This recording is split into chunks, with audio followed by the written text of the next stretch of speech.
Hello friends. पिछली video के अंदर हमने सेल मेम्ब्रेन के स्ट्रक्चर के बारे में डिस्कस किया था और आज हम डिस्कस करने वाले हैं सेल मेम्ब्रेन के फंक्शन के बारे में। क्लियर है? तो देखो, सेल मेम्ब्रेन क्या करती है? Regulate regulate transportation transportation of material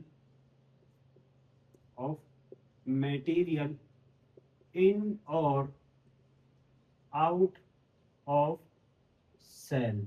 ठीक है, देखो, ये क्या है? हमारी सेल की सेल मेम्ब्रेन।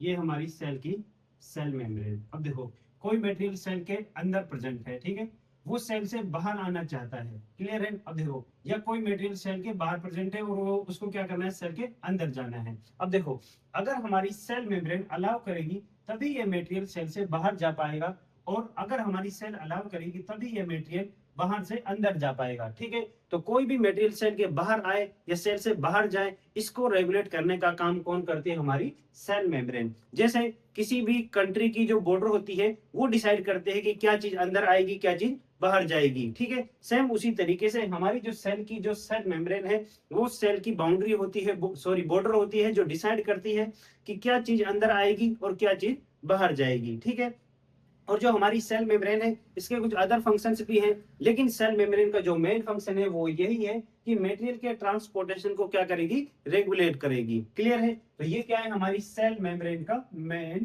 फंक्शन। ये क्या है? हमारा मेन फंक्शन। क्लियर है? तो देखो, अगली बात क्या है? अगली हम यहाँ पर एक टर्म पढ़ेंगे और वो है परमिएबिलिटी। एक टर्म है, वो क्या है? परमिएबिलिटी। परमिएबिलिटी। अब देखो, परमेबिलिटी ये क्या है? Ability of membrane ability of membrane to allow the material to allow the material to cross itself। देखो, ability of membrane to allow the material to cross itself. Membrane की वो ability जिसकी वजह से वो अपने अक्रॉस मटेरियल को क्या कराती है? क्रॉस कराती है। ठीक है, क्या कराती है? क्रॉस कराती है। मेम्ब्रेन की वो एबिलिटी जिसकी वजह से वो अपने अंदर से मटेरियल को क्या कराती है? क्रॉस कराती है, पास कराती है। मेम्ब्रेन की उसी एबिलिटी को हम क्या कहते हैं? परमिएबिलिटी। क्या कहते हैं? परमिएबिलिटी। अब देखो, क्या है? देखो, ability of membrane to allow the material to cross itself. Membrane की वो एबिलिटी जिसकी वजह से वो अपने अंदर से मटेरियल का ट्रांसपोर्ट कराती है, क्रॉस कराती है, पास कराती है। मेम्ब्रेन की उसी एबिलिटी को हम क्या कहते हैं? परमिएबिलिटी। क्लियर है? अब देखो, परमिएबिलिटी कई तरीके की होती है। जैसे पहली है यहाँ पर फ्री परमिएबल। ठीक है, फ्री परमिएबल, फ्री परमिएबल। और दूसरी है सेमी परमिएबल, सेमी परमिएबल। और तीसरी है सेलेक्टिवली परमिएबल, सेलेक्टिवली परमिएबल।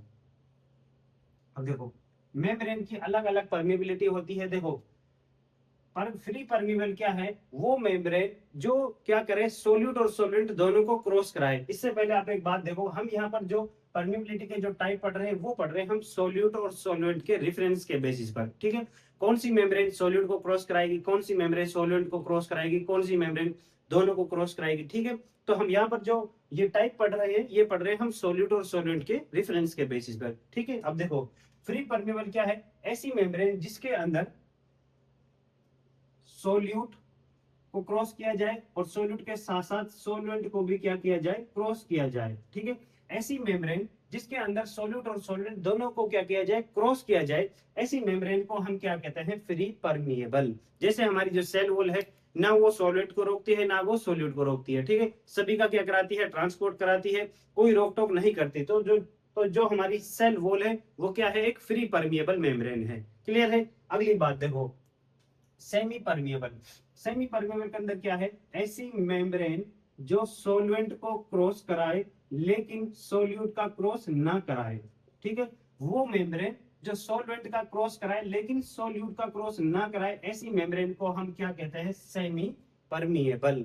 ठीक है। अब देखो अगली क्या है, सेलेक्टिवली परमिएबल। सेलेक्टिवली परमिएबल वो मेम्ब्रेन होती है जिसके अंदर सोलवेंट का क्रॉस किया जाए, सोलवेंट का क्रॉस किया जाए लेकिन सेलेक्टेड सोल्यूट का क्रॉस किया जाए, सेलेक्टेड सोल्यूट का क्या किया जाए, क्रॉस किया जाए। जिस सोल्यूट की रिक्वायरमेंट है उसी का क्या किया जाए, क्रॉस किया जाए। ठीक है, तो ऐसी मेम्ब्रेन जिसके अंदर सभी सोल्यूट को क्रॉस किया जाए लेकिन सेलेक्टेड सोल्यूट का क्रॉस किया जाए, तो ऐसी मेम्ब्रेन को हम क्या कहते हैं, सेलेक्टिवली परमिएबल। और जो हमारी सेल मेम्ब्रेन है वो सेलेक्टेड सोल्यूट का क्या कराती है, क्रॉस कराती है। ठीक है, तो हमारी जो सेल मेम्ब्रेन है वो कैसी मेम्ब्रेन है, एक सेलेक्टिवली परमिएबल है। कैसी मेम्ब्रेन है, सेलेक्टिवली परमिएबल। ठीक है, तो जो हमारी सेल मेम्ब्रेन है वो कैसी है, सेलेक्टिवली परमिएबल सेल मेम्ब्रेन। ठीक है, सेल मेम्ब्रेन, तो हमारी सेल मेम्ब्रेन कैसी है, सेलेक्टिवली परमिएबल। जिन सोल्यूट की रिक्वायरमेंट है उन्हीं की क्या कराएगी, क्रॉस कराएगी, जिनकी रिक्वायरमेंट नहीं है उनका क्रॉस नहीं कराएगी। क्लियर है। तो ये है हमारी फ्री परमिएबल, सेमी परमिएबल और सेमी सेलेक्टिवली परमिएबल। अब देखो इसके बाद अब हम देखते हैं कि जो हमारी सेल मेम्ब्रेन है उसके थ्रू मटेरियल का ट्रांसपोर्टेशन कैसे होता है। क्लियर है। तो अगली जो हमारी हेडिंग है वो है transport of material through cell membrane.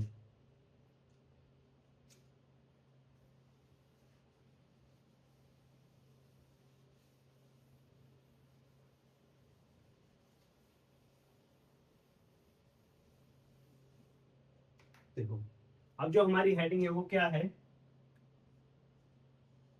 Transport of material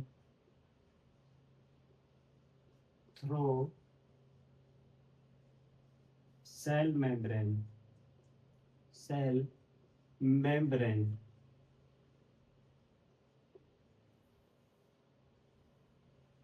ठीक है, ये क्या है हमारी transport of material through cell membrane. Cell membrane के थ्रू जो हमारे मटेरियल है उनका ट्रांसपोर्ट कैसे होता है। क्लियर है। देखो जो हमारी सेल मेम्ब्रेन है इसके थ्रू तीन तरीके से ट्रांसपोर्टेशन होता है। कितने तरीके से, तीन तरीके से, three types of transportation, three types of transport. ठीक है, इसमें पहला है पैसिव ट्रांसपोर्ट, पैसिव ट्रांसपोर्ट, और दूसरा है एक्टिव ट्रांसपोर्ट, एक्टिव ट्रांसपोर्ट। ठीक है, तीसरा है बल्क ट्रांसपोर्ट, बल्क ट्रांसपोर्ट। ठीक है, और देखो देखो पहला कौन सा है, पैसिव ट्रांसपोर्ट, दूसरा है एक्टिव, और तीसरा क्या है, बल्क ट्रांसपोर्ट। जो ये बल्क ट्रांसपोर्ट है ये एक्टिव ट्रांसपोर्ट का ये टाइप है जिसके अंदर मैक्रो मोलिक्यूल्स का क्या किया जाता है, ट्रांसपोर्ट किया जाता है। बल्क मतलब बड़े बड़े मैक्रो, बड़े बड़े मोलिक्यूल्स का, मैक्रो मोलिक्यूल्स का इसके अंदर क्या किया जाता है, ट्रांसपोर्ट किया जाता है। ठीक है, तो ये जो बल्क ट्रांसपोर्ट है ये एक्टिव ट्रांसपोर्ट का ये टाइप है जिसके अंदर मैक्रो मोलिक्यूल्स का क्या किया जाता है, transport, macro molecules, macro molecules का क्या किया जाएगा, ट्रांसपोर्ट। इसके अंदर मैक्रो मॉलिक्यूल्स, बड़े बड़े मॉलिक्यूल्स का क्या किया जाता है, ट्रांसपोर्ट किया जाता है। क्लियर है। तो पहले हम, अब हमारी जो हेडिंग रहने वाली है वो है पैसिव ट्रांसपोर्ट। पहले हम डिस्कस करेंगे पैसिव ट्रांसपोर्ट के बारे में।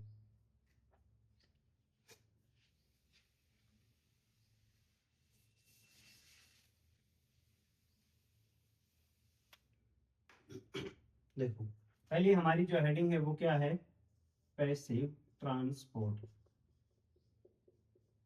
Passive transport.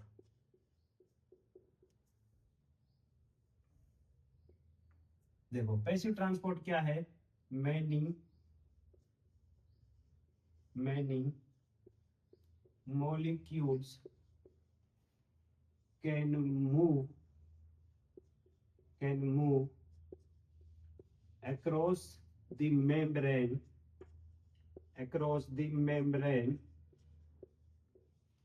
without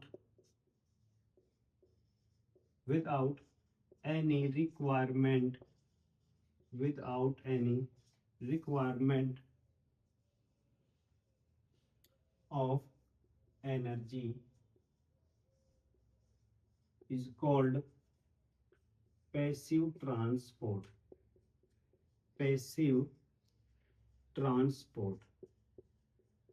देखो, many molecules can move across the membrane without any requirement of energy. देखो, मोलिक्यूल्स क्या करते हैं, मेम्ब्रेन को क्रॉस करते हैं without any requirement of energy. ऐसा ट्रांसपोर्ट जिसके अंदर मोलिक्यूल्स बिना किसी एनर्जी की रिक्वायरमेंट के मेम्ब्रेन को क्रॉस करते हैं, ऐसे ट्रांसपोर्ट को हम क्या कहते हैं, पैसिव ट्रांसपोर्ट. ऐसा ट्रांसपोर्ट जिसके अंदर मोलिक्यूल्स बिना किसी एनर्जी की रिक्वायरमेंट के मेम्ब्रेन को क्रॉस कर लेते हैं, तो ऐसे ट्रांसपोर्ट को हम क्या कहते हैं, पैसिव ट्रांसपोर्ट. क्या कहते हैं, पैसिव ट्रांसपोर्ट. और यहां पर जो मॉलिक्यूल्स मूव करते हैं वो करते हैं अपनी from high concentration to low concentration. यहां पर जो मॉलिक्यूल्स मूव करते हैं वो अपनी हाई कंसंट्रेशन से लो कंसंट्रेशन की तरफ क्या करते हैं, मूवमेंट करते हैं. ठीक है, क्या करते हैं, अपनी हाई कंसंट्रेशन से लो कंसंट्रेशन की तरफ मूवमेंट करते हैं बिना किसी एनर्जी की रिक्वायरमेंट के. तो ऐसी ट्रांसपोर्ट को हम क्या कहते हैं, पैसिव ट्रांसपोर्ट. ठीक है, अब देखो यहाँ पर जो मॉलिक्यूल्स मूव कर रहे हैं वो अपनी हाई कंसंट्रेशन से लो कंसंट्रेशन की तरफ क्या कर रहे हैं, मूवमेंट कर रहे हैं. तो इसको हम एक और नाम देते हैं डाउन हिल मूवमेंट. इसको और क्या कहते हैं हम, डाउन हिल मूवमेंट. ठीक है, इसको और क्या कहते हैं हम, डाउन हिल मूवमेंट, क्योंकि यहाँ पर हाई से लो की तरफ क्या हो रही है, मूवमेंट हो रही है. क्लियर है. अब देखो दूसरी बात यहाँ पर क्या है, मॉलिक्यूल्स अपनी हाई कंसंट्रेशन से लो कंसंट्रेशन की तरफ मूवमेंट कर रहे हैं, अपनी कंसंट्रेशन के अलोंग मूवमेंट कर रहे हैं. तो यहाँ पर जो हाई से लो कंसंट्रेशन की तरफ मूवमेंट कर रहे हैं, इसको हम और क्या नाम देते हैं, अलोंग कंसंट्रेशन ग्रेडियंट. देखो ये अपनी हाई कंसंट्रेशन से लो कंसंट्रेशन की तरफ मूवमेंट कर रहे हैं, तो हमने इसको क्या कहा, अलोंग द कंसंट्रेशन ग्रेडियंट. अपने कंसंट्रेशन ग्रेडियंट के अलोंग क्या कर रहे हैं, मूवमेंट कर रहे हैं. ठीक है, और हाई से लो की तरफ जा रहे हैं, तो दूसरा नाम क्या दे दिया, डाउन हिल मूवमेंट. क्लियर है. देखो एक बार दोबारा कि जो हमारा पैसिव ट्रांसपोर्ट, इसके अंदर क्या होता है, मोलिक्यूल्स बिना किसी एनर्जी की रिक्वायरमेंट के क्या करते हैं, मूवमेंट करते हैं अपनी हाई कंसंट्रेशन से लो कंसंट्रेशन की तरफ. ठीक है, तो ऐसे ट्रांसपोर्ट को हम क्या कहते हैं, पैसिव ट्रांसपोर्ट. क्लियर है. पूछा जाए कि जो हमारी पैसिव ट्रांसपोर्ट है, इसके अंदर मूवमेंट जो होती है वो अलोंग द कंसंट्रेशन ग्रेडियंट होगी या अगेंस्ट द कंसंट्रेशन ग्रेडियंट होगी. तो यहाँ पर जो मूवमेंट होती है वो होती है अपने कंसंट्रेशन ग्रेडियंट के अलोंग. ठीक है, अपने हाई कंसंट्रेशन से लो कंसंट्रेशन की तरफ क्या करते हैं, मूवमेंट करते हैं. ठीक है, इसलिए हमने इसको और क्या कहा, डाउनहिल मूवमेंट, क्योंकि ज्यादा से कम की तरफ क्या कर रहे हैं, ये मूवमेंट कर रहे हैं. क्लियर है. तो ये है हमारी पैसिव ट्रांसपोर्ट. अब देखो जो हमारी पैसिव ट्रांसपोर्ट है, पैसिव ट्रांसपोर्ट के अंदर कई मेथड्स हैं जिनके थ्रू क्या होता है, पैसिव ट्रांसपोर्ट होता है. ठीक है, तो कई सारे मेथड हैं. तो methods of passive transport, methods of passive transport देखो इसके अंदर पहला जो मेथड है वो है सिंपल डिफ्यूजन.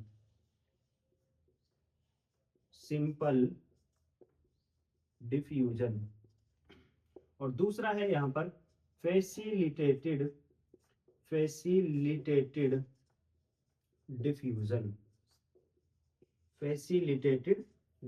और तीसरा है यहां पर ऑस्मोसिस.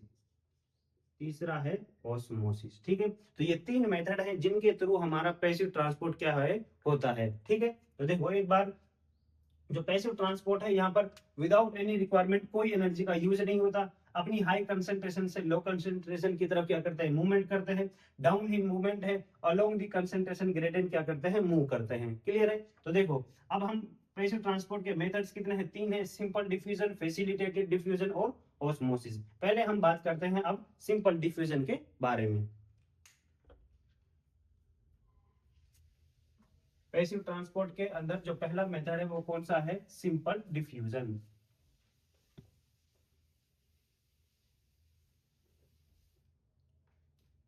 पहला जो हमारा मेथड है वो क्या है, सिंपल डिफ्यूजन।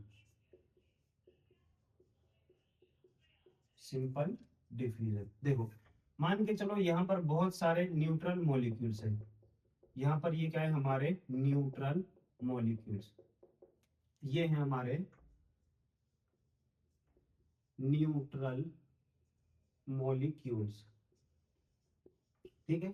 और ये हमारी है यहाँ पर सेल मेम्ब्रेन, ये है हमारी सेल मेम्ब्रेन, ठीक है। अब देखो यहाँ पर जो हमारे न्यूट्रल मॉलिक्यूल्स हैं इनकी कंसंट्रेशन है यहाँ पर हाई, हाई कंसंट्रेशन, ठीक है। और यहाँ पर इन न्यूट्रल मॉलिक्यूल्स की कंसंट्रेशन है लो, लो कंसंट्रेशन। अब देखो न्यूट्रल मॉलिक्यूल्स अपनी हाई कंसंट्रेशन से लो कंसंट्रेशन की तरफ मूवमेंट करते हैं सेल मेम्ब्रेन को क्रॉस करते हुए। क्या करते हैं, न्यूट्रल मॉलिक्यूल्स अपनी हाई कंसंट्रेशन से लो कंसंट्रेशन की तरफ क्या करते हैं, मूवमेंट करते हैं सेल मेम्ब्रेन को क्रॉस करते हुए। ऐसे मूवमेंट को हम क्या कहते हैं, सिंपल डिफ्यूजन। क्या कहते हैं, सिंपल डिफ्यूजन। देखो न्यूट्रल मॉलिक्यूल्स अपनी हाई कंसंट्रेशन से लो कंसंट्रेशन की तरफ क्या करते हैं, मूवमेंट करते हैं सेल मेम्ब्रेन को क्रॉस करते हुए। ऐसी मूवमेंट को हम क्या कहते हैं, सिंपल डिफ्यूजन, ठीक है। यहाँ पर जो न्यूट्रल मॉलिक्यूल्स मूव करते हैं ये बिना किसी एनर्जी की रिक्वायरमेंट के, यहाँ पर कोई एनर्जी यूज नहीं होती, ठीक है। यहाँ पर क्या होती है, कोई एनर्जी यूज नहीं होती, नो एटीपी, यहाँ पर कोई एटीपी कोई एनर्जी का कोई यूज नहीं होता। क्लियर है, तो ये है हमारी सिंपल डिफ्यूजन। देखो क्या है, न्यूट्रल मॉलिक्यूल्स अपनी हाई कंसंट्रेशन से लो कंसंट्रेशन की तरफ क्या करते हैं, मूवमेंट करते हैं बिना किसी एनर्जी की रिक्वायरमेंट के सेल मेम्ब्रेन को क्रॉस करते हुए। तो ऐसी डिफ्यूजन को, ऐसे ट्रांसपोर्ट को, ठीक है, ऐसी मूवमेंट को हम क्या कहते हैं, सिंपल डिफ्यूजन। तो ये है हमारी सिंपल डिफ्यूजन, ठीक है। दूसरा अब हम बात करते हैं फैसिलिटेटेड डिफ्यूजन के बारे में। दूसरा कौन सा मेथड है हमारा, फैसिलिटेटेड डिफ्यूजन। Facilitated diffusion. अब देखो यहां पर क्या होता है कि जो हमारे, देखो इससे पहले आप देखो जो हमारी ये है हमारी सेल मेम्ब्रेन, ये क्या है हमारी सेल मेम्ब्रेन, ये हमारी सेल मेम्ब्रेन। और मैंने आपको पिछली वीडियो के अंदर बताया था कि जो हमारी सेल मेम्ब्रेन है इसके अंदर फोस्फोलिपिड की बाइलेयर प्रेजेंट होती है, ठीक है। और उसके अंदर भी हमने देखा था कि फोस्फोलिपिड में हेड पार्ट होता है, एक होता है टेल पार्ट। हेड कैसा होता है, पोलर, और टेल कैसी होती है, नॉन पोलर, ठीक है। और जो हमारी टेल होती है, टेल का जो साइज है वो ज्यादा होता है, ठीक है। हेड क्या होता है, बहुत स्मॉल साइज का होता है। तो इसलिए जो हमारी सेल मेम्ब्रेन है उसके अंदर जो ज्यादा मिलता है वो मिलता है पोलर, सॉरी नॉन पोलर। कैसी होती है, सेल मेम्ब्रेन के अंदर जो ज्यादा नेचर मिलता है वो कैसा मिलता है, नॉन पोलर नेचर का, ठीक है। तो उस वजह से टेल का साइज ज्यादा होने की वजह से जो हमारी सेल मेम्ब्रेन है उसका नेचर मोस्टली कैसा होता है, नॉन पोलर। कैसा होगा, नॉन पोलर, नॉन पोलर, ठीक है। अब देखो सेल मेम्ब्रेन का नेचर कैसा है, मोस्टली नॉन पोलर है, ठीक है। तो देखो हमारे ये क्या है, हमारे पोलर मॉलिक्यूल्स, ये हमारे पोलर मॉलिक्यूल्स, ठीक है। ये क्या है, हमारे पोलर मॉलिक्यूल्स, ठीक है। ये हमारे पोलर मॉलिक्यूल्स। और यहाँ पर इनकी कंसंट्रेशन है हाई, यहाँ पर इनकी कंसंट्रेशन कैसी है, हाई, ठीक है। और यहाँ पर दूसरी साइड इनकी कंसंट्रेशन कैसी है, लो कंसंट्रेशन। यहाँ पर इनकी कैसी है, लो कंसंट्रेशन। अब देखो जो हमारे पोलर मॉलिक्यूल है ये कैसे हैं, पोलर है, और लेकिन सेल मेम्ब्रेन कैसी है, नॉन पोलर। तो जो पोलर मॉलिक्यूल्स होते हैं वो नॉन पोलर हमारी सेल मेम्ब्रेन को क्रॉस नहीं कर पाते, ठीक है। तो यहाँ पर इनके लिए हम फैसिलिटी प्रोवाइड कराते हैं, इसीलिए हमारा डिफ्यूजन का क्या नाम है, फैसिलिटेटेड डिफ्यूजन। और फैसिलिटी कैसे प्रोवाइड कराते हैं, हम इनके बीच में क्या लगाते हैं, ट्रांस मेम्ब्रेन प्रोटीन लगाते हैं, ठीक है। ट्रांस मेम्ब्रेन प्रोटीन लगा करके वो जो प्रोटीन होते हैं वो क्या करते हैं, पोलर मॉलिक्यूल्स का क्या कराते हैं, ट्रांसफर कराते हैं, क्रॉस कराते हैं, ठीक है। तो इसलिए जो हमारे पोलर मॉलिक्यूल है वो नॉन पोलर सेल मेम्ब्रेन को क्रॉस नहीं कर पाते। इस वजह से हमारी सेल मेम्ब्रेन के बीच बीच में क्या लगे होते हैं, ट्रांस मेम्ब्रेन प्रोटीन। क्या लगे होते हैं, ट्रांस मेम्ब्रेन प्रोटीन, ठीक है। देखो तो इस तरीके से ये क्या है, हमारे ट्रांस मेम्ब्रेन प्रोटीन, ठीक है। और ये ट्रांस मेम्ब्रेन प्रोटीन है, इसका नाम है चैनल प्रोटीन। ये क्या है, हमारा चैनल प्रोटीन। ये है हमारा चैनल प्रोटीन, ठीक है। दूसरा देखो, हमारी जो जो ट्रांस मेम्ब्रेन प्रोटीन है उसके अंदर दो टाइप के दो तरीके के हमारे क्या होते हैं, ट्रांस मेम्ब्रेन प्रोटीन होते हैं। एक होती है चैनल प्रोटीन और दूसरी होती है कैरियर प्रोटीन। दूसरी क्या होती है हमारी, कैरियर प्रोटीन, ठीक है। ये हमारी क्या है, कैरियर प्रोटीन। अब देखो, ये क्या है हमारी कैरियर प्रोटीन, ये क्या है हमारी चैनल प्रोटीन। अब देखो, जैसे पोलर मॉलिक्यूल इधर से आएंगे तो जो हमारी चैनल प्रोटीन है ये क्या होगी, विंडो सॉरी डोर की तरह काम करती है, जो बीच में से क्या हो जाएगी, खुल जाएगी, ओपन हो जाएगी, और जो पोलर मॉलिक्यूल उनका क्या हो जाएगा, ट्रांसफर हो जाएगा, ठीक है। वैसे ही हमारी जो पोलर कैरियर प्रोटीन है, यहाँ पर क्या है देखो, ये कैसे काम करती है, यहाँ पर आएगा पोलर मॉलिक्यूल और फिर ये क्या करेगी, खुद को रोटेट करेगी और ये पोलर मॉलिक्यूल को अंदर की तरफ छोड़ देगी, फिर वापस से रोटेट हो जाएगी, फिर बाहर से दूसरे मॉलिक्यूल्स को लेकर आएगी, फिर वापस से क्या हो जाएगी, रोटेट हो जाएगी, फिर उनको अंदर की तरफ छोड़ देगी, फिर वापस रोटेट हो जाएगी, फिर और मॉलिक्यूल्स को लेकर आएगी, ठीक है। तो ये है हमारे क्या है, चैनल प्रोटीन और कैरियर प्रोटीन, ठीक है। देखो, जो पोलर मॉलिक्यूल्स होते हैं वो नॉन पोलर सेल मेम्ब्रेन को क्रॉस नहीं कर पाते, इसीलिए सेल मेम्ब्रेन में क्या लगी होती है, ट्रांस मेम्ब्रेन प्रोटीन, जो क्या करती हैं, पोलर मॉलिक्यूल्स का क्या कराती है, ट्रांसफर कराती है, ट्रांसपोर्ट कराती हैं, ठीक है। तो हमारी जो ट्रांस मेम्ब्रेन प्रोटीन है वो टू टाइप्स की है, चैनल प्रोटीन और कैरियर प्रोटीन, ठीक है। तो ये है हमारी फैसिलिटेटेड डिफ्यूजन। देखो, पोलर मॉलिक्यूल्स अपनी हाई कंसंट्रेशन से लो कंसंट्रेशन की तरफ क्या करते हैं, मूवमेंट करते हैं ट्रांस मेम्ब्रेन प्रोटीन के थ्रू, या आप ऐसे कह सकते हैं ट्रांस मेम्ब्रेन प्रोटीन की हेल्प से क्या करते हैं, मूवमेंट करते हैं अपनी हाई कंसंट्रेशन से लो कंसंट्रेशन की तरफ, ठीक है। वजह क्या है, क्योंकि जो नॉन पोलर हमारी जो सेल मेम्ब्रेन है उसको पोलर मॉलिक्यूल क्रॉस नहीं कर पाते, ठीक है। तो यहाँ पर इसीलिए क्या होती है, प्रोटीन्स लगाई जाती हैं ताकि क्या हो जाए, पोलर मॉलिक्यूल्स का ट्रांसफर किया जा सके, ठीक है। तो जो हमारी फैसिलिटेटेड डिफ्यूजन है इसकी डेफिनेशन क्या है, polar polar molecules cannot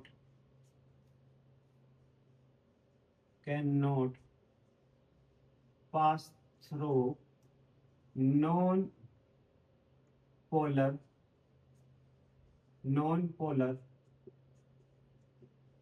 lipid bilayer।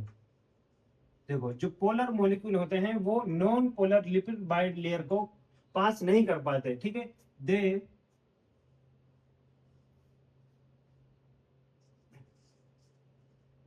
Require transmembrane transmembrane protein.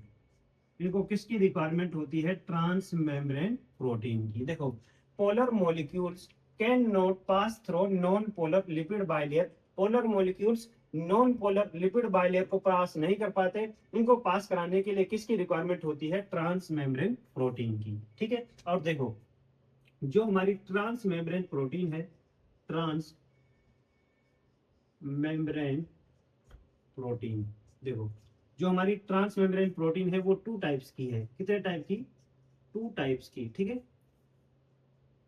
पहली कौन सी है, चैनल प्रोटीन, चैनल प्रोटीन, और दूसरी है हमारी कैरियर प्रोटीन, कैरियर प्रोटीन, ठीक है। ये है हमारी कैरियर प्रोटीन, क्लियर है। अब देखो, यहाँ पर जो चैनल प्रोटीन है और जो कैरियर प्रोटीन है, जो देखो, जो हमारी चैनल प्रोटीन है ये सिर्फ पैसिव ट्रांसपोर्ट में हेल्प करती है, किसमें, ये सिर्फ पैसिव ट्रांसपोर्ट में क्या करती है, हेल्प करती है, ओनली पैसिव ट्रांसपोर्ट, ठीक है। आगे अभी हम जो एक्टिव ट्रांसपोर्ट के बारे में डिस्कस करेंगे तब मैं आपको इसके बारे में बताऊंगा, ठीक है। तो जो हमारी कैरियर प्रोटीन है ये दोनों में क्या करती है, हेल्प करती है, पैसिव ट्रांसपोर्ट के अंदर और एक्टिव ट्रांसपोर्ट के अंदर। तो ये पैसिव पैसिव प्लस एक्टिव दोनों में क्या करती है, हेल्प करती है, ठीक है। तो ये आपको याद रखना है कि जो हमारी चैनल प्रोटीन है ये सिर्फ पैसिव ट्रांसपोर्ट में हेल्प करती है, लेकिन जो हमारी कैरियर प्रोटीन है ये पैसिव ट्रांसपोर्ट और एक्टिव ट्रांसपोर्ट दोनों में क्या करती है, हेल्प करती है, क्लियर है। तो ये है हमारी फैसिलिटेटेड डिफ्यूजन। अगली अब हम बात करते हैं ऑस्मोसिस के बारे में, किसके बारे में, ऑस्मोसिस के बारे में।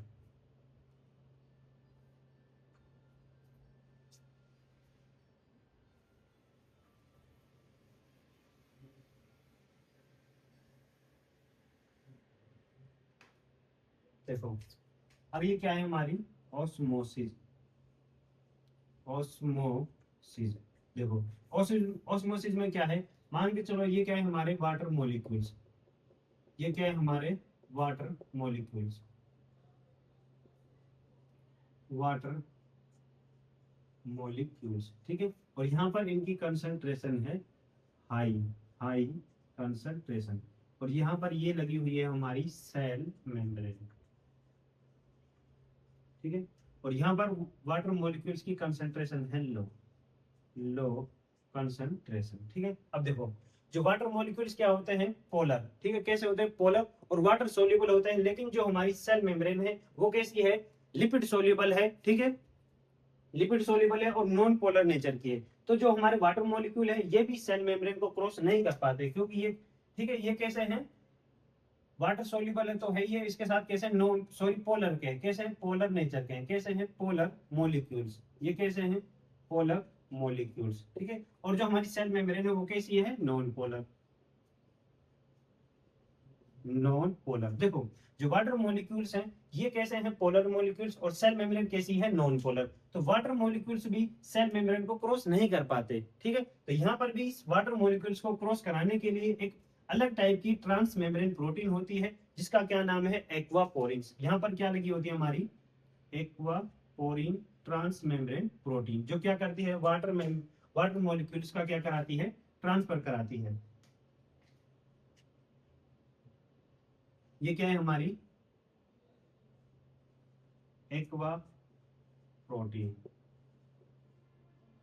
ठीक है। तो ये क्या है हमारी, देखो ये क्या है, एक्वा प्रोटीन। ये जो हमारी सेल मेम्ब्रेन है कैसी है, नॉन पोलर नेचर की है। और वाटर मॉलिक्यूल्स कैसे हैं, पोलर मॉलिक्यूल्स। अब देखो जो हमारे वाटर मॉलिक्यूल्स होते हैं वो अपनी हाई कंसंट्रेशन से लो कंसंट्रेशन की तरफ मूवमेंट करते हैं, सेल मेम्ब्रेन को क्रॉस करते हुए। किसको, सेल सेल मेम्ब्रेन को क्रॉस करते हुए। तो वाटर के इसी मूवमेंट को, इसी ट्रांसफर को हम क्या नाम देते हैं, ऑस्मोसिस, ठीक है। तो देखो वाटर मॉलिक्यूल्स अपनी हाई कंसंट्रेशन से लो कंसंट्रेशन की तरफ मूवमेंट करते हैं, सेल मेम्ब्रेन को क्रॉस करते हुए। वाटर मॉलिक्यूल्स की इसी मूवमेंट को, इसी ट्रांसफर को, ठीक है, हम क्या नाम देते हैं, ऑस्मोसिस, ठीक है। और ये बात आपको याद रखनी है कि ऑस्मोसिस के अंदर वाटर मॉलिक्यूल्स के लिए कौन सी प्रोटीन है, मतलब यूज की जाती है, एक्वापोरिन ट्रांस मेम्ब्रेन प्रोटीन, ठीक है। तो ये है हमारी ऑस्मोसिस, वो है हमारी फैसिलिटेटेड डिफ्यूजन। देखो जो हमारी फैसिलिटेटेड डिफ्यूजन है इसके अंदर ट्रांसमेम्ब्रेन प्रोटीन का यूज किया जाता है। और जो हमारी ऑस्मोसिस है ये भी क्या है, एक फैसिलिटेटेड डिफ्यूजन है, क्योंकि इसके अंदर भी क्या किया जाता है, ट्रांसमेम्ब्रेन प्रोटीन का यूज किया जाता है, ठीक है। तो देखो इसके अंदर भी नो एटीपी, कोई एटीपी का यूज नहीं किया जाता, नो एटीपी, ठीक है। और यहाँ पर भी कोई एटीपी का यूज नहीं किया जाता, नो एटीपी, क्योंकि ये हमारी क्या है, पैसिव ट्रांसपोर्ट है। पैसिव ट्रांसपोर्ट के अंदर कोई भी एनर्जी का यूज नहीं किया जाता, क्लियर है। तो ये है हमारी पैसिव ट्रांसपोर्ट। अगली अब हम बात करते हैं एक्टिव ट्रांसपोर्ट के बारे में।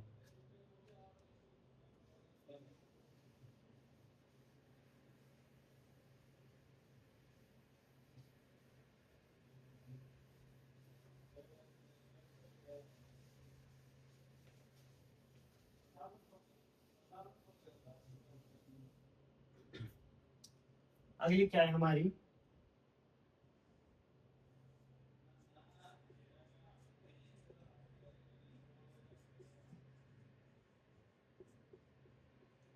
एक्टिव ट्रांसपोर्ट, ठीक है। ये क्या है हमारी एक्टिव ट्रांसपोर्ट। देखो मान के चलो ये है हमारी सेल मेम्ब्रेन, ये हमारी लगी हुई है सेल मेम्ब्रेन, ठीक है। और यहाँ पर कोई मटेरियल प्रेजेंट है जिसकी कंसेंट्रेशन है लो, लो कंसेंट्रेशन, ठीक है। और यहाँ पर क्या है, इन्हीं मॉलिक्यूल्स की कंसेंट्रेशन है हाई, ठीक है। यहाँ पर इनकी कंसेंट्रेशन कैसी है, हाई कंसेंट्रेशन। अब देखो कई बार क्या होता है, हमारी सेल के अंदर कुछ मॉलिक्यूल्स प्रेजेंट होते हैं लो कंसेंट्रेशन में, ठीक है, उनकी अमाउंट कैसी है, लो है, लेकिन फिर भी हमारी सेल उनको क्या करती है, बाहर की तरफ रिलीज करती है, बाहर क्या करते हैं, सिक्रेट करती है, ठीक है। तो कई बार क्या होता है, जो मॉलिक्यूल्स होते हैं वो अपनी लो कंसेंट्रेशन से हाई कंसेंट्रेशन की तरफ क्या करते हैं, मूवमेंट करते हैं, ठीक है। तो इनके मूवमेंट कराने के लिए देखो जब लो से हाई की तरफ मूवमेंट होगी तो इसके अंदर पहली बात तो ये है कि यहाँ पर एनर्जी का यूज किया जाएगा। किसका यूज किया जाएगा, बिना एनर्जी के ये यहाँ पर ट्रांसफर नहीं किया जाएगा। दूसरी बात यहाँ पर जो हमारी एक्टिव ट्रांसपोर्ट है, यहाँ पर भी ट्रांस मेम्ब्रेन प्रोटीन यूज की जाती है, जो क्या है कैरियर, मैंने आपको बताया था कि जो कैरियर प्रोटीन है वो एक्टिव और पैसिव दोनों के अंदर क्या करती है, हेल्प करती है। ठीक है, तो यहाँ पर क्या लगी होती है हमारी,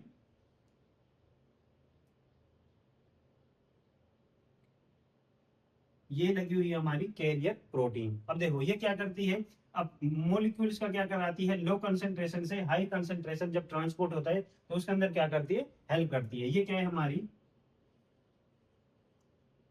कैरियर, या आप इसको कह सकते हैं पंप प्रोटीन, क्योंकि पंप की तरह क्या करती है, काम करती है। ठीक है, ये क्या है हमारी पंप प्रोटीन। देखो जब मॉलिक्यूल्स अपनी लो कंसंट्रेशन से हाई कंसंट्रेशन की तरफ क्या करते हैं, मूवमेंट करते हैं विद यूज ऑफ एटीपी। ठीक है, विद यूज ऑफ एटीपी, तो ऐसे ट्रांसपोर्ट को हम क्या कहते हैं, एक्टिव ट्रांसपोर्ट। ठीक है, ऐसा ट्रांसपोर्ट जिसके अंदर मॉलिक्यूल्स अपनी लो कंसंट्रेशन से हाई कंसंट्रेशन की तरफ मूवमेंट करते हैं सेल मेम्ब्रेन को क्रॉस करते हुए और एनर्जी का यूज करते हुए, तो ऐसे ट्रांसपोर्ट को हम क्या कहते हैं, active transport.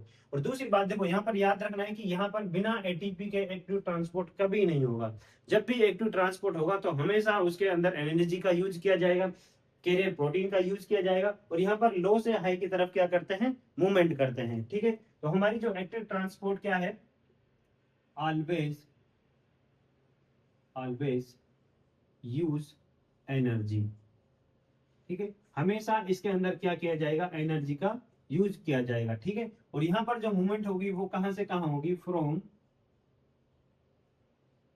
Low concentration to high concentration. देखो जब मैंने आपको बताया था कि कोई मॉलिक्यूल हाई से लो की तरफ मूवमेंट करता है तो हमने क्या कहा था कि यहाँ पे अलोंग द कंसंट्रेशन ग्रेडियंट क्या हो रही है, मूवमेंट हो रही है। लेकिन यहाँ पर कैसी है, लो टू हाई है, लो से हाई की तरफ है, तो यहाँ पर जो मूवमेंट कैसी हो रही है, against the concentration gradient, against the concentration, the concentration gradient, अपने कंसंट्रेशन ग्रेडियंट के अगेंस्ट यहाँ पर क्या हो रही है, मूवमेंट हो रही है। ठीक है, दूसरी बात देखो जब कोई मूवमेंट अपनी लो से हाई की तरफ होगी तो ऐसी मूवमेंट को हम क्या कहेंगे, अपहिल मूवमेंट, क्योंकि कम से ज्यादा की तरफ क्या हो रही है, मूवमेंट हो रही है, तो ये कैसी है, अपहिल मूवमेंट। ठीक है, देखो एक्टिव ट्रांसपोर्ट के अंदर पहली बात क्या है, हमेशा एनर्जी का यूज किया जाएगा, और यहाँ पर जो मूवमेंट कहां से कहां होगी, from low concentration to high concentration, अपनी कंसंट्रेशन ग्रेडियंट के अगेंस्ट होगी। ठीक है, आप ही मूवमेंट कहेंगे इसको। दूसरी बात यहाँ पर किसका यूज किया जाएगा, कैरियर प्रोटीन या पंप प्रोटीन का। ठीक है, तो अकर थ्रो सम कैरियर या फिर पंप प्रोटीन, ये क्या किया जाएगा, कैरियर प्रोटीन और पंप प्रोटीन के थ्रू ये क्या किया जाएगा, अकर किया जाएगा। ठीक है, यहाँ पर जो हमारी एक्टिव ट्रांसपोर्ट है वो कैरियर प्रोटीन और पंप प्रोटीन के थ्रू की जाएगी। ठीक है, लो से हाई की तरफ जाएगी, एनर्जी का यूज किया जाएगा, अगेंस्ट कंसंट्रेशन ग्रेडियंट मूवमेंट होगी, आप फिर मूवमेंट कह सकते हैं। ठीक है, दूसरी बात देखो जितने भी हमारे पंप होते हैं जैसे sodium potassium pump, cytochrome pump, उनके अंदर जितने भी ट्रांसपोर्ट होते हैं वो सारे कैसे होंगे, एक्टिव ट्रांसपोर्ट। ठीक है, जैसे सोडियम पोटासियम पंप, अगर इसका एग्जांपल हम देखें तो वो क्या है हमारा, सोडियम पोटासियम पंप। ठीक है, और भी बहुत सारे पंप हैं। ठीक है, जितने भी पंप होते हैं उन सब के अंदर जो ट्रांसपोर्ट होगा वो कैसा होगा, एक्टिव ट्रांसपोर्ट। क्लियर है, तो ये है हमारी एक्टिव ट्रांसपोर्ट। अब इसके बाद हमारी एक ट्रांसपोर्ट बची है, वो क्या है, बल्क ट्रांसपोर्ट। ठीक है, अब हम देखेंगे बल्क ट्रांसपोर्ट क्या, अगला जो हमारा ट्रांसपोर्ट है वो कौन सा है, बल्क ट्रांसपोर्ट। बल्क ट्रांसपोर्ट देखो जो हमारा बल्क ट्रांसपोर्ट है ये क्या है हमारा, जो हमारा एक्टिव ट्रांसपोर्ट है उसका ही क्या है, एक टाइप है, क्या है, टाइप ऑफ एक्टिव ट्रांसपोर्ट। ये क्या है, टाइप ऑफ एक्टिव ट्रांसपोर्ट। हमारे एक्टिव ट्रांसपोर्ट का क्या है, एक टाइप है, और इसके अंदर क्या होता है, देखो बल्क का मतलब होता है बड़े, लार्ज साइज के। इसके अंदर क्या होता है, मैक्रो मॉलिक्यूल्स का क्या किया जाता है, ट्रांसपोर्ट किया जाता है, बड़े बड़े मॉलिक्यूल्स का ट्रांसपोर्ट किया जाता है। तो इसके अंदर क्या होगा, मैक्रो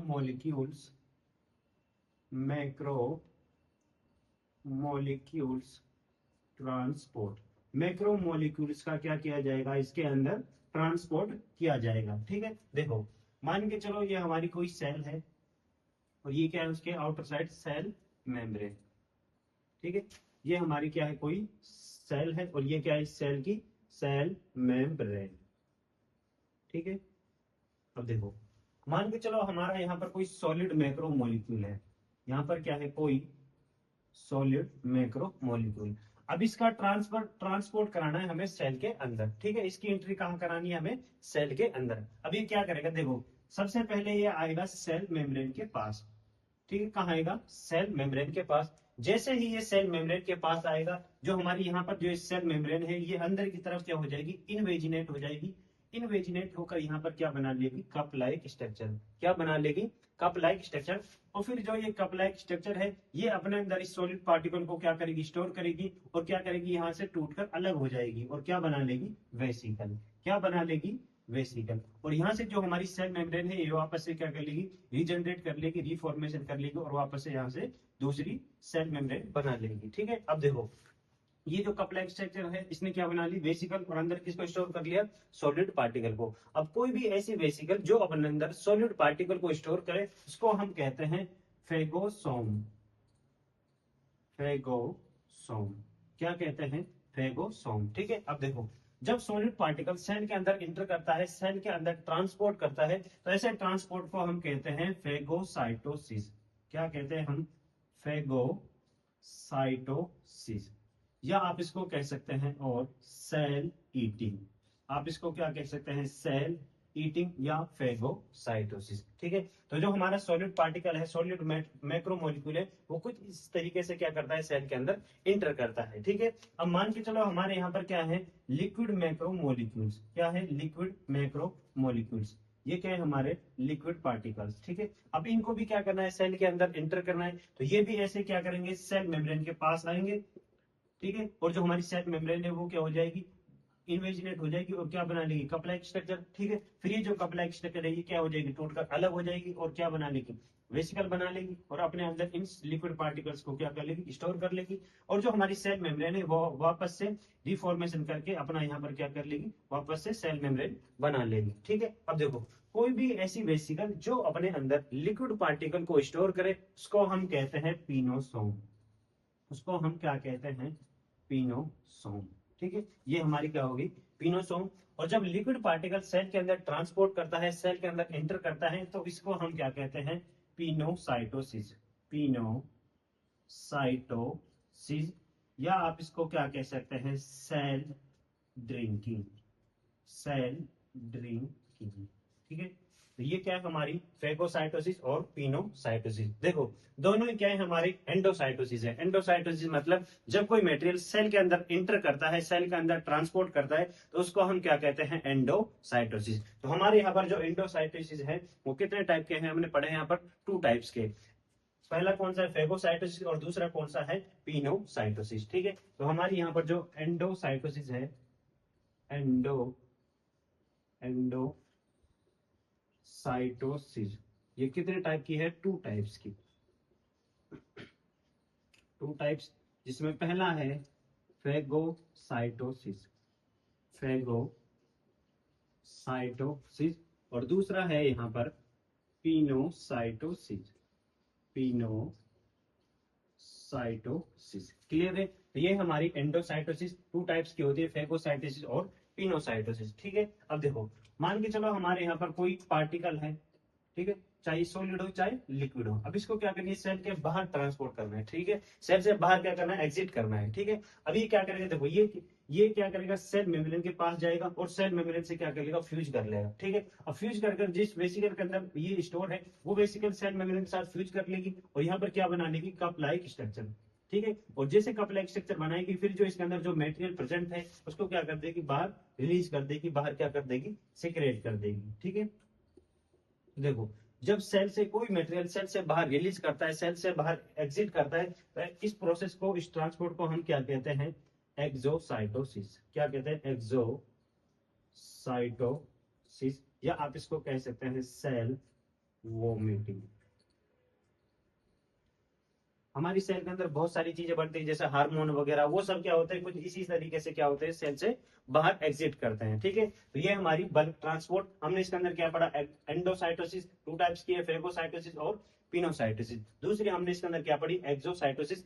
एक्सोसाइटोसिस के अंदर जब कोई मेटेरियल सेल से बाहर रिलीज करता है, सेल में, सेल से बाहर सिक्रेट करता है या सेल से एग्जिट करता है, तो उसको हम क्या कहते हैं, एक्सोसाइटोसिस। क्लियर है, तो ये हमारा बल्क ट्रांसपोर्ट, यहाँ पर हमारी सेल मेम्ब्रेन के फंक्शन खत्म होते हैं। अगला अब हम डिस्कस करने वाले हैं अगली वीडियो के अंदर साइटोप्लाज्म के बारे में।